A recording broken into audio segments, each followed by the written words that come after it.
नमस्कार, मैं हूँ शशि कुमार और आपका सुमार्ग में स्वागत करता हूँ। दरअसल ये जो चैनल है, इस पे आपने पहले कुछ वीडियोज़ देखे होंगे जो स्टडी से रिलेटेड है। मैं ये चैनल पहले बनाया हुआ था। मतलब ये बहुत ज़्यादा पुराना चैनल तो नहीं है, नया ही है।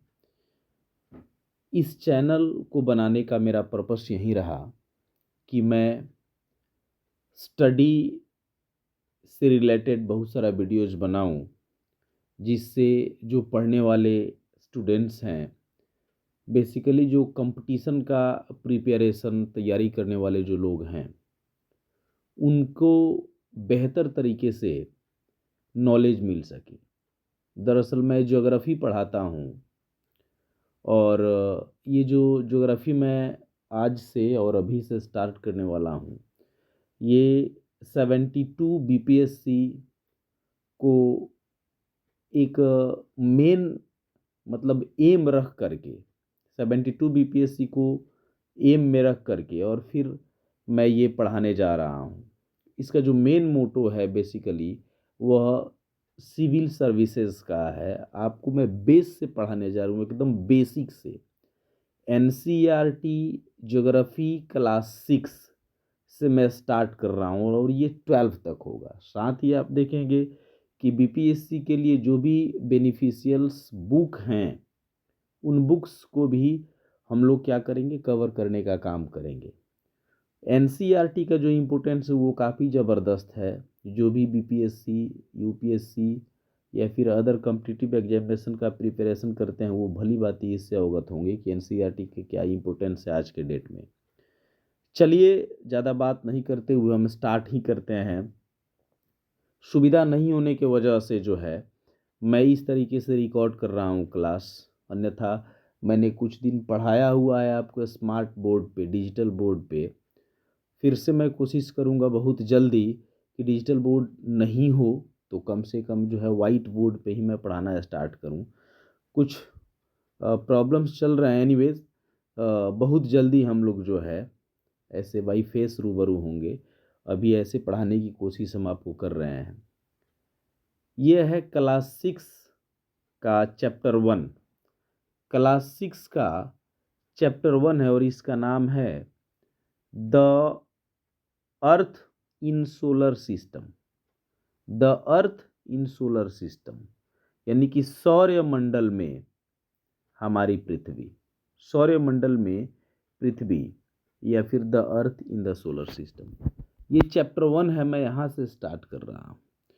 तो सबसे पहले जब हम बात करेंगे, सबसे पहले जब हम बात करेंगे ज्योग्राफी की, है ना, ज्योग्राफी की जब हम बात करें सबसे पहले, तो सिंपली हम देखेंगे कि ग्रीक वर्ड जो है, Greek word G E, that means G, G और ग्राफिया, ये दो ऐसे शब्द हैं, एक जी ई और दूसरा ग्राफिया। ये दो ग्रीक वर्ड हैं जिन दोनों वर्ड के मिलने से ज्योग्राफी जो शब्द आया हुआ है, ये हमारे सामने है, अभी आपके सामने है। जीई का मतलब होता है अर्थ। जीई का मतलब क्या होता है? जीई का मतलब होता है अर्थ यानी कि पृथ्वी। जीई एक ग्रीक वर्ड है और जिसका मतलब होता है, आप देखेंगे यहाँ पे पृथ्वी है। ठीक है, जीई का मतलब पृथ्वी है। दूसरी तरफ है, यहाँ पे आप देखेंगे ग्राफिया। ग्राफिया का मतलब होता है राइटिंग, लिखना। ग्राफिया का मतलब क्या यहाँ पे बताया गया है भाई? ग्राफिया का मतलब है यहाँ पे लिखना। ग्राफिया का मतलब लिखना होता है। या finding more about the earth, पृथ्वी के बारे में अधिक से अधिक जानकारी रखना, उसको भी हम क्या बोलते हैं? ग्राफिया बोलते हैं। फिर से आप एक बार इसको देखें अच्छे से, यानी कि आप देखेंगे ग्रीक वर्ड जीई और ग्राफिया, ये दो शब्द हैं जिनसे मिलकर के ज्योग्राफी बना हुआ है। जीई का जहाँ एक तरफ मतलब होता है हमारी पृथ्वी, वहीं ग्राफिया का मतलब होता है राइटिंग यानी कि लिखना, या फिर फाइंडिंग मोर अबाउट द अर्थ यानी कि पृथ्वी के बारे में अधिक से अधिक जानकारी हासिल करना। इसको हम क्या बोलते हैं? ग्राफिया बोलते हैं। जैसे हम बात करें अपने पृथ्वी की, जब हम बात करेंगे तो ये हमारी पृथ्वी, मान लो, इमेजिन करो कि ये हमारी पृथ्वी है। ये क्या है भाई, ई मैं यहाँ लिख दे रहा हूँ, आप समझ जाएंगे। ई का मतलब यहाँ पे अर्थ है, ये हमारी पृथ्वी है। तो इसको पूरे तरीके से समझने के लिए हम लोग ग्लोब जो है इन्वेंट कर लिया, और उसी के तरह लगभग लगभग जो है हमने क्या बनाया, ये बनाने का काम किया, ये सर्कल, और आपको समझाने के लिए बेसिकली। लेकिन आप देखोगे हमारी पृथ्वी इस तरीके से नहीं है। जहाँ पे आप रहते हो अपर पार्ट में, एकदम upper most layer of the earth पे हम लोग रहते हैं सिंपली। अब यहाँ पे रहते हैं तो इसका जो है बनावट जो है, मान लो कहीं पे पृथ्वी हमारी प्लेन है, कहीं पे माउंटेन है, कहीं पे आप देखोगे प्लेट्यू है ना। आप देखोगे इसी पृथ्वी पे कहीं पे जो है कुछ अलग तरीके का रफ लैंड है, ठीक है। कहीं पे जो है आपको डिच देखने को मिलेगा, गड्ढा देखने को मिलेगा, कहीं पे समतल, तो कहीं पे पहाड़, कहीं पे चट्टान, है ना। आप देखेंगे कहीं पे ये खुरदुरा टाइप का ज़मीन मिलेगा, कहीं पे गड्ढा मिलेगा। तो ये सारे के सारे पृथ्वी के बाहरी बनावट हैं।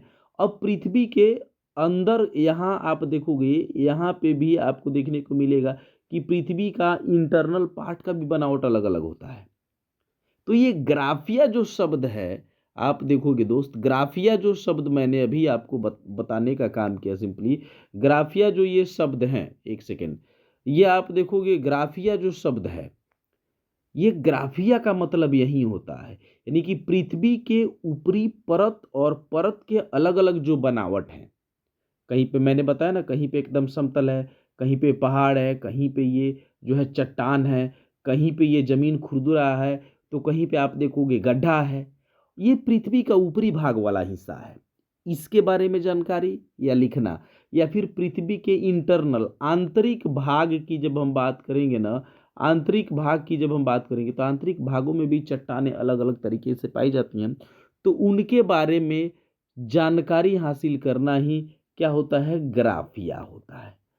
होप कि अब आप सबको अच्छे से समझ में आ गया होगा।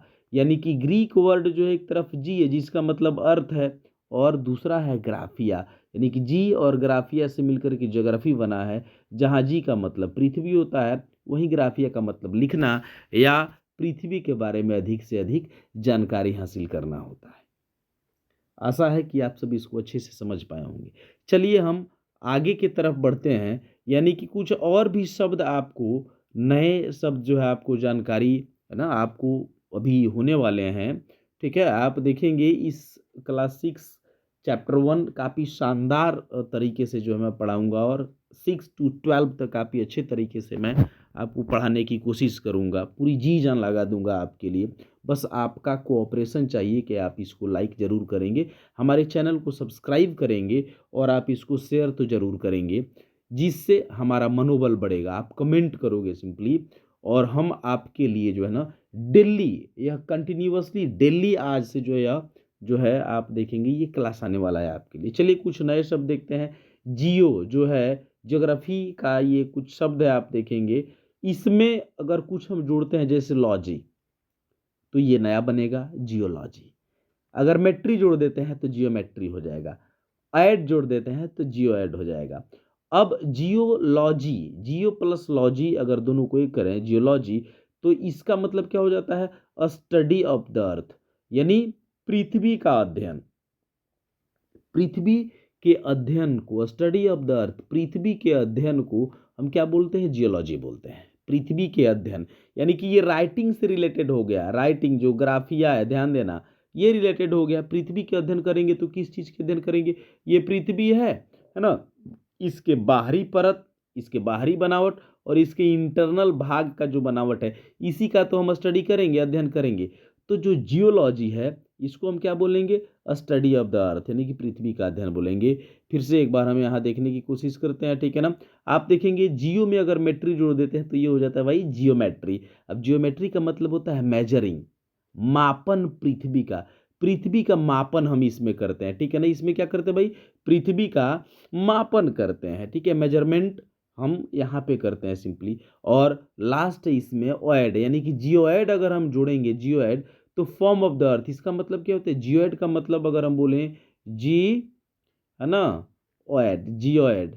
जियोइड का मतलब होता है फॉर्म ऑफ द अर्थ, यानी कि पृथ्वी का फॉर्म, रूप जो होता है, दैट मीन्स आप देखोगे पृथ्वी के आकार की बात की जा रही है, पृथ्वी के जैसा। इसको भू आभ भी हम कहने का काम करते हैं, है ना, भू आभ कहते हैं, पृथ्वी जैसा, यानी कि इसके आकार की बात की जा रही है। यानी समझ में आ गया। यानी एक तरफ आप देखोगे सिंपली यहाँ पे क्या बातें बताई गई हैं, आप देखोगे जियोलॉजी का मतलब होता है स्टडी ऑफ द अर्थ हो गया, जियोमेट्री का मतलब हो गया पृथ्वी का मापन, और जियोइड का मतलब हो गया पृथ्वी जैसा। इसमें आकार की बात की गई है, इसमें मेजरमेंट की बात की गई है, इसमें अध्ययन की बात की गई है, और ये तीनों जो है ना आप देखेंगे रिलेटेड है किससे, जियोग्राफी से और हमारी पृथ्वी से। चलिए अब आगे बढ़ने का काम करते हैं हम लोग, है ना, नेक्स्ट पेज की तरफ हम लोग बढ़ते हैं।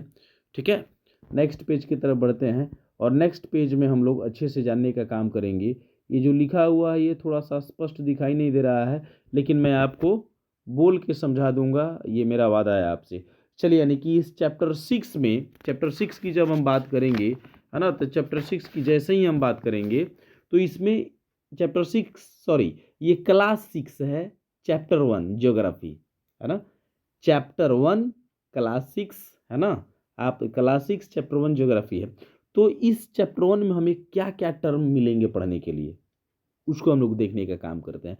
तो सबसे पहला हमारा क्या हो जाएगा भाई, सबसे पहला सेलेस्टियल बॉडी हो जाएगा, है ना, सेलेस्टियल बॉडी हमें पढ़ना है। सिंपली पहला क्या है हमारा, सेलेस्टियल बॉडी हो जाएगा, ठीक है ना। और दूसरा जो हमारा होगा आप देखेंगे वो क्या होगा, स्टार होगा, तारा। तीसरा हो जाएगा कंस्टिलेशन, तारामंडल, ठीक है ना। आप देखेंगे क्या हो जाएगा भाई, तारा मंडल या फिर नक्षत्र मंडल इसको कहते हैं, इसको हम क्या बोलते हैं, नक्षत्र मंडल भी हम बोलने का काम करते हैं, तारामंडल नक्षत्र मंडल। तीसरा हमारा देखेंगे, चौथा प्लैनेट्स, ग्रह की बात करेंगे हम इसमें, सोलर सिस्टम की बात करेंगे हम इसमें, है ना। साथ ही आप देखेंगे इसमें अर्थ, सन और मून की बात भी की जाएगी, ठीक है।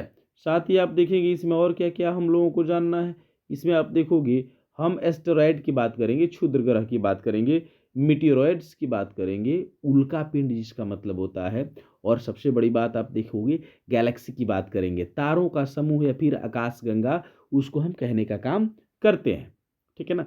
तो आइए एक एक करके हम लोग जानने का काम करते हैं, जो कि काफ़ी शानदार होने वाला है, काफ़ी ज़बरदस्त होने वाला है। आप हमारे साथ बने रहें, हम आपको लेके चलते हैं चांद के पार, ज़बरदस्त, है ना। सेलेस्टियल बॉडी की जब हम बात करेंगे, यानी कि खगोलीय पिंड की बात करेंगे, तो यह है क्या, अभी रात है, अगर इस समय कोई वीडियो देखेंगे तो इस समय आप अपने हाथ में मोबाइल लेकर के आप अपने रूम से बाहर निकल जाना, और रूम से जैसे ही बाहर निकलना, तो ऐसा नहीं कि भूत प्रेत देखने के लिए बाहर निकलना भाई, यहाँ ध्यान से समझिएगा, रात में भूत नहीं देखना है। रात में टारगेट बना करके रखो, आपको बुक देखना है ना, आपको अपना गोल देखना है, आपको अपना गोल जरूर देखना है कि बीपीएससी 72वीं बीपीएससी पार करना है, फाड़ के रख देना है एकदम, वही गोल आपके दिमाग, आपके दिल में होना चाहिए एकदम। यानी कि मेरा ये कहना है कि सेलेस्टियल बॉडी को अगर आपको जानना है तो आप आसमान में देखोगे, रूम से जैसे निकलोगे आसमान में देखोगे, आसमान में देखेंगे तो बहुत सारा ऑब्जेक्ट, है ना, ऑब्जेक्ट, यहाँ पे पिंड की बात की गई है, पिंड का मतलब एक तरीके का बॉडी होता है, ठीक है ना। तो यहाँ पे बहुत सारे पिंड जो आसमान में, जिसको ऑब्जेक्ट भी बोला जा रहा है ना, जो आसमान में रात में क्या होते हैं भाई, चमकते रहते हैं। All those objects shine in the sky at night, वो सारे के सारे ऑब्जेक्ट, सारे के सारे पिंड जो रात के समय आसमान में शाइन करते हैं भाई, चमकने का काम करता है, उसको हम क्या बोलते हैं, सीबी। ये क्या होता है, सीबी उसको कहते हैं, समझ में आ गया ना। सेलेस्टियल बॉडी कहते हैं, यानी कि खगोलीय पिंड हम उसे कहते हैं। क्या कहते हैं, खगोलीय पिंड। यानी कि रात के समय आप देखोगे, रात के समय, एक सेकेंड एक सेकेंड, आप ऐसे फिर से शुरू से देखो इसको अच्छे से, ठीक है ना। यानी खगोलीय पिंड रात के समय, रात के समय आसमान में, आसमान में जो पिंड चमकते हैं, पिंड जो क्या होते हैं, चमकते हैं, तो वो सारा का सारा पिंड क्या होता है, सेलेस्टियल बॉडी या फिर खगोलीय पिंड के नाम से जाना जाता है। ये इंग्लिश में सारा चीज़ लिखा गया है, लेकिन मैं आपको बाइलिंगुअल पढ़ाऊंगा, ठीक है ना। आप देखेंगे इंग्लिश और हिंदी में, इसलिए आपके लिए बेहतरीन होगा क्योंकि जो इंग्लिश मीडियम के स्टूडेंट होंगे उनके लिए इंग्लिश मीडियम में बेटर होगा, और जो भाई बिहार बोर्ड वाला होगा, बिहार बोर्ड वाले जो होंगे हिंदी वाले, तो उनके लिए भी मैं लिख ही रहा हूँ, ठीक है। तो आप देखोगे आगे की तरफ, यानी इस खगोलीय पिंड की जब हम बात करेंगे तो आगे कुछ फैक्ट्स मैं बताऊंगा आपको। सम आर वेरी बिग, कुछ ऐसे से भी होते हैं सेलेस्टियल बॉडी खगोलीय पिंड जो काफ़ी बड़े होते हैं, मैं बताऊंगा एग्जाम्पल के साथ, है ना। शांति बना करके रखें आप, है ना। आप देखिएगा कि कुछ बहुत बड़े होते हैं, कुछ बहुत गर्म होते हैं, ठीक है ना। आप देखोगे कुछ का अपना हीट और ये लाइट जो मिट गया है, आप ध्यान देना, कुछ का अपना हीट और कुछ का अपना लाइट होता है, कुछ का अपना हीट और लाइट होता है, यानी कि ऊष्मा और प्रकाश होता है। अब celestial body which have their heat and light, यानी कि जिस सेलेस्टियल बॉडी का, जिस भी किसी पिंड का अपना हीट यानी कि ऊष्मा और अपना प्रकाश होता है, उसे हम स्टार बोलते हैं, तारा बोलते हैं, है ना। यानी कि आपने क्या देखा यहाँ पे कि सेलेस्टियल बॉडी की जब भी बात करेंगे, सीबी की जब भी बात करेंगे, सीबी खगोलीय पिंड की जब भी बात करेंगे, सेलेस्टियल बॉडी की बात करेंगे, तो कुछ बहुत बड़ा होता है ना। कुछ क्या होता है, बहुत बड़ा होता है, कुछ काफ़ी हॉट होता है, काफ़ी गर्म होता है, तो कुछ का अपना ऊष्मा और कुछ का अपना प्रकाश होता है। तो ऐसे खगोलीय पिंड सेलेस्टियल बॉडी जिनका अपना हीट और लाइट होता है, यानी कि ऊष्मा और प्रकाश होता है, उसे हम तारा के नाम से, स्टार के नाम से जानते हैं, ठीक है। चलिए अब नेक्स्ट पेज की तरफ बढ़ते हैं, है ना। नेक्स्ट पेज की तरफ हम लोग बढ़ने का काम करते हैं और फिर आगे एक एक करके देखने का काम करेंगे, बहुत बढ़िया से देखेंगे हम लोग, अच्छे से देखेंगे। और सबसे पहला हमारे सामने क्या है भाई, कॉन्स्टिलेशन है, नक्षत्र मंडल या तारामंडल। तो आप देखेंगे ये है क्या, कॉन्स्टिलेशन है क्या। कॉन्स्टिलेशन काफी आसान है, इसको देखना, देखिए कैसे यह आसान है, इसको देखिएगा। यहाँ पे क्या लिखा हुआ है भाई, various patterns are formed by different groups of star. जैसे मान लो ये सब स्टार है ना, स्टार की तरह समझ लेना, स्टार ही मैं बना रहा हूँ। तो आप ध्यान से समझिएगा, मैं उदाहरण एग्जाम्पल दे रहा हूँ। ये 1 2 3 4 5 6 7 8 9 स्टार्स मैंने बना दिया, ठीक है। आप यहाँ पे देखोगे सिंपली कि ये 9 स्टार्स का, 9 स्टार्स का 9 जो है ना स्टार का एक समूह हो गया, और इसका एक पैटर्न है। एक क्या है भाई, एक ही तरीके का पैटर्न है, और यह पैटर्न जो है ना स्टार, ग्रुप ऑफ स्टार से मिलकर के बना हुआ है, ग्रुप ऑफ स्टार से मिलकर के बना हुआ है। तो इसी ग्रुप ऑफ स्टार्स को हम नक्षत्र मंडल, तारा मंडल या फिर कंस्टिलेशन कहेंगे। यानी कि वेरियस पैटर्न्स आर फॉर्म्ड, जो ग्रुप ऑफ स्टार्स होते हैं, अलग अलग तारों का जो समूह होता है आसमान में जाके निकल के, अभी आप देखो है ना, रात में, दिन में नहीं भाई, रात में जब आप देखोगे, चांदनी रात में जब आप देखोगे बेसिकली, है ना, आसमान में देखेंगे तो ये स्पष्ट तरीके से आपको नजर आएगा कि आसमान में जैसे ही देखेंगे तो तारों का समूह अलग अलग दिखाई देगा और सबका अपना अलग अलग पैटर्न होगा। इसी को नक्षत्र मंडल के नाम से जाना जाता है। इसी को किस नाम से जाना जाता है भाई, नक्षत्र मंडल के नाम से जाना जाता है। जैसे एग्जाम्पल के तौर पे अर्सा मेजर है, ठीक है, अर्सा मेजर है ना, जो बिग बियर के नाम से भी जाना जाता है। अब एक फैक्ट मैं आपको बता दूं, फिर आगे मैं बढ़ता हूं। IAU, IAU ये है क्या, international astronomical union, international astronomical union.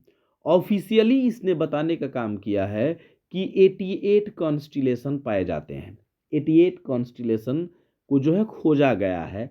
IAU, international astronomical and, है ना, यूनियन के माध्यम से ऑफिशियली 88 नक्षत्र मंडल को पहचाना या चिन्हित किया गया है। अब आप देखोगे अर्सा मेजर, मैंने एग्जाम्पल दिया कॉन्स्टिलेशन जो मैंने बताया ना आपको यहाँ पे, ये कॉन्स्टिलेशन है नक्षत्र मंडल की जब हम बात करेंगे बच्चा, तो आप देखोगे सिंपली इसमें क्या बातें बताई गई हैं, इसमें बातें बताई गई हैं, यानी कि अर्सा मेजर का मैंने यहाँ पे पिक बनाया हुआ है आपके लिए, है ना, जो काफ़ी शानदार है।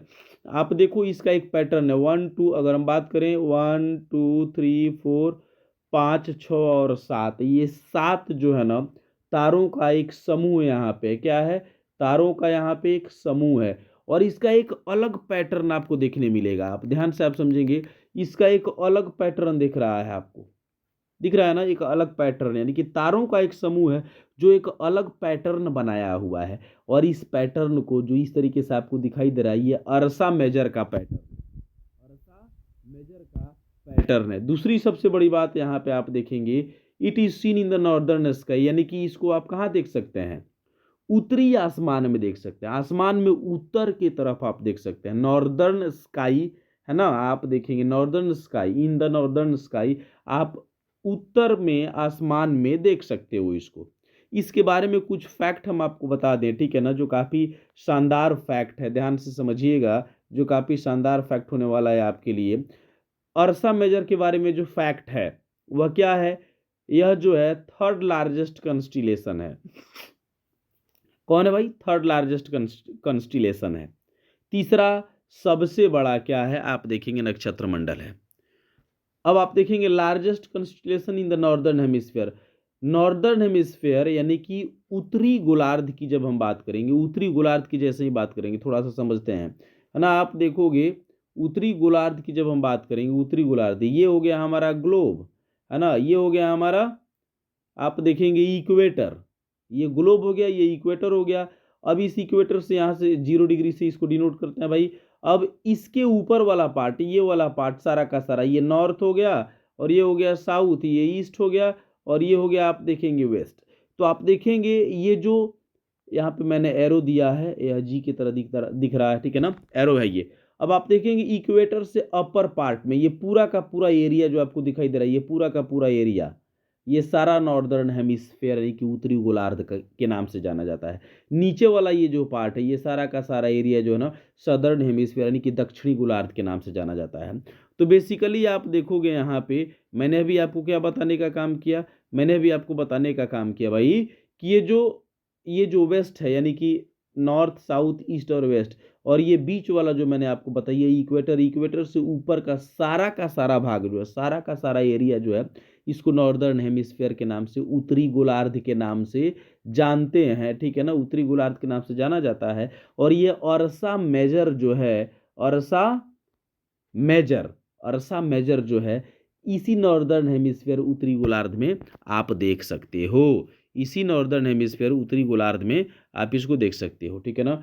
साथ ही आप देखेंगे it is also known as a Saptarshi, यानी कि सप्तऋषि या सप्तर्षि, यानी कि 3 फैक्ट मैंने आपको बताए हुए हैं, उत्तरी गोलार्ध में यह देखा जा सकता है ना, और थर्ड लार्जेस्ट कंस्टिलेशन है।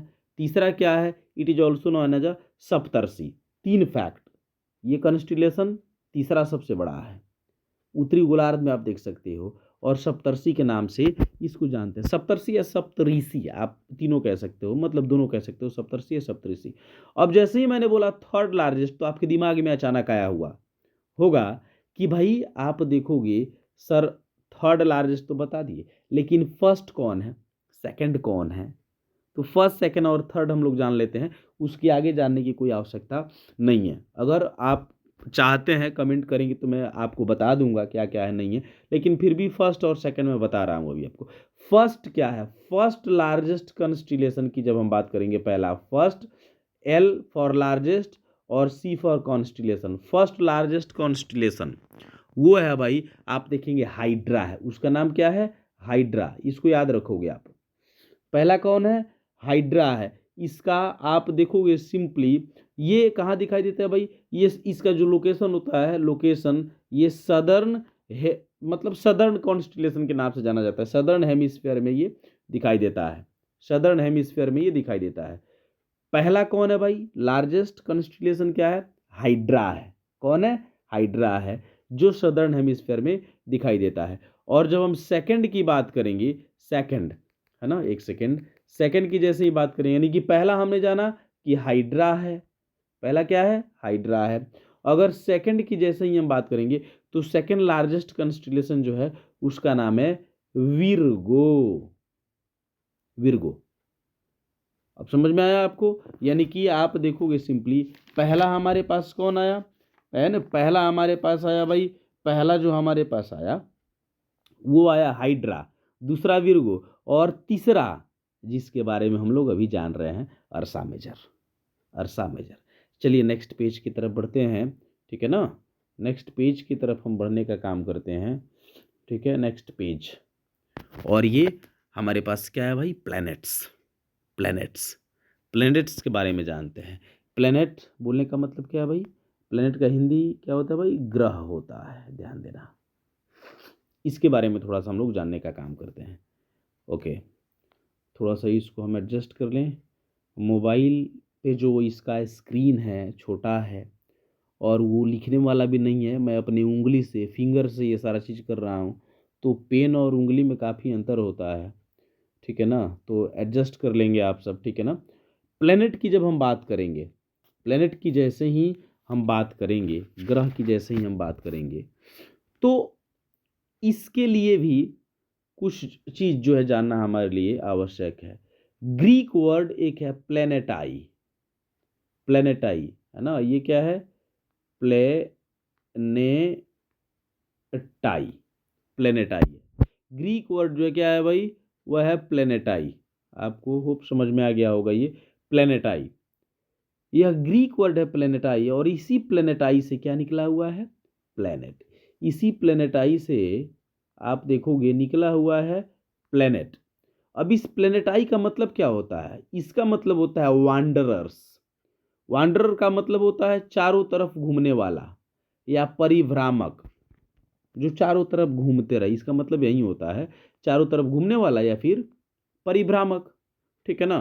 तो इसको हम क्या बोलते हैं, यानी कि ग्रीक वर्ड प्लेनेटाई जिसका मतलब होता है वांडरर्स, या फिर उसको हिंदी में कहते हैं चारों तरफ घूमने वाला या फिर परिभ्रामक, तो हम इसको प्लेनेट के नाम से जानते हैं। अब कैसे जानेंगे समझिएगा।